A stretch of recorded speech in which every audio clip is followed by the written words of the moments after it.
6, 8, 10, 11. Ito lamang po ang harvest natin sa side na to. Meron pa po doon. Tara, puntahan natin.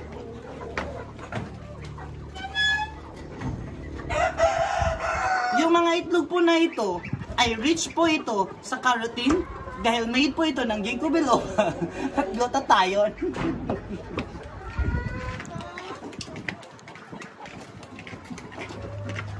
So dito naman tayo sa side na to.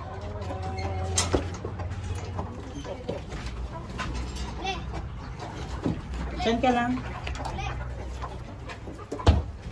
So meron dito. Wow! Ang laki po na itlog na to. Parang itlog ni Dan rin. Meron din dito.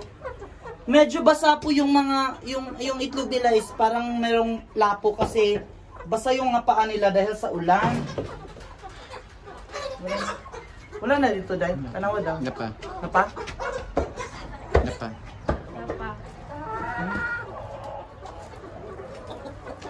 Dito sa pikas? Nasa sa pikas?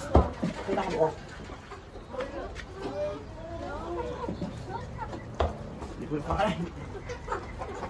Nakita nyo ito? May naglilimlim. Ang pagkuha po dito ay tutukin mo lang. Ayan. At huwag kang manuhik.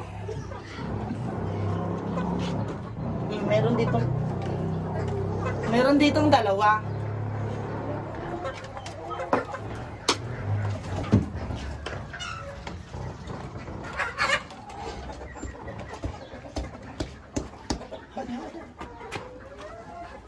Ito po yung mga nakuha natin sa farm ni Alice Go. Tara, tanungin natin siya kung naalala niya pa ilang lahat ang buang itlog dito. Alice? Tumakbo po si Alice kasi hindi na niya po maalala yung honor.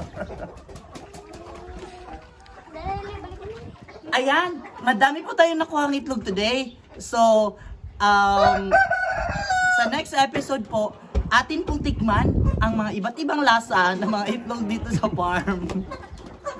Yun lamang po. Please support. Yun lamang po.